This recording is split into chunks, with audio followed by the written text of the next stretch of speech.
So there's a couple things. So one thing I will say is that when I have interviewed a lot of people, and some people who, I try to tell people it's really important. So they say somebody comes in there, and I've had people ask me like how to get in that. One of the things I say, if you don't have experience, try to go online and ask to shadow somebody. Like if you know somebody, if you work in a different department, right? Shadow them to get an idea of what an IP does, right?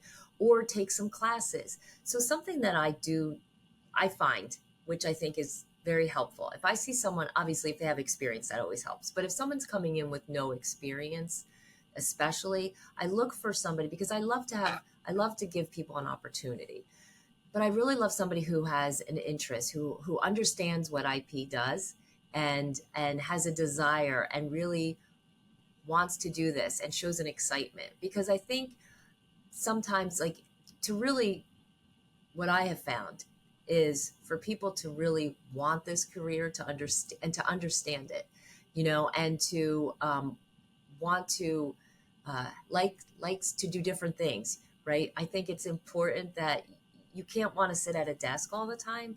You need to realize you might be out looking at a leak. You might need to be doing some education.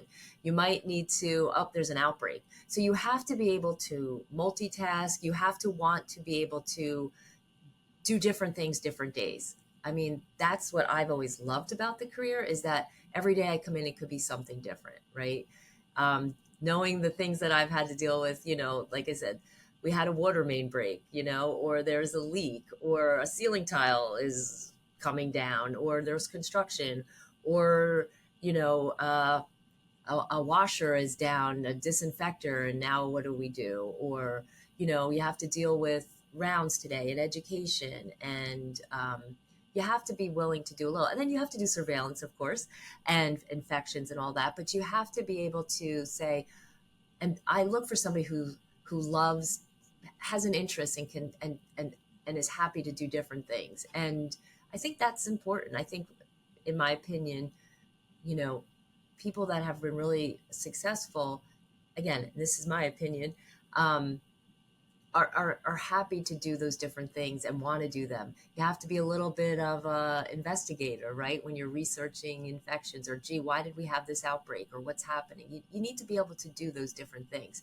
So I love seeing somebody who comes in with that passion, and it seems excited about the job and wants to learn more. And even somebody experienced, I like to see to them, like, tell me, what's your favorite thing about infection prevention? If you're already there, what's your biggest challenge? How did you handle those challenges? And if you're new, I like to always ask somebody who is new, I always say to me, what do you think infection prevention does? Because I think that's important. I think it's good to hear that. So.